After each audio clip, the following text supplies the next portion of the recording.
آجه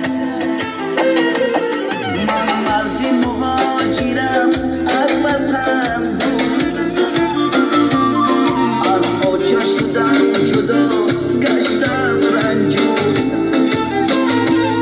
من مردی مهاجرم از وطن دور از آجه شدم جدا گشتم رنجور تاجیک بچه بخدا کی سرگردانمه در ملکی غریب آمده بود ویرانمه تاجیک بچه بخدا کی سرگردانمه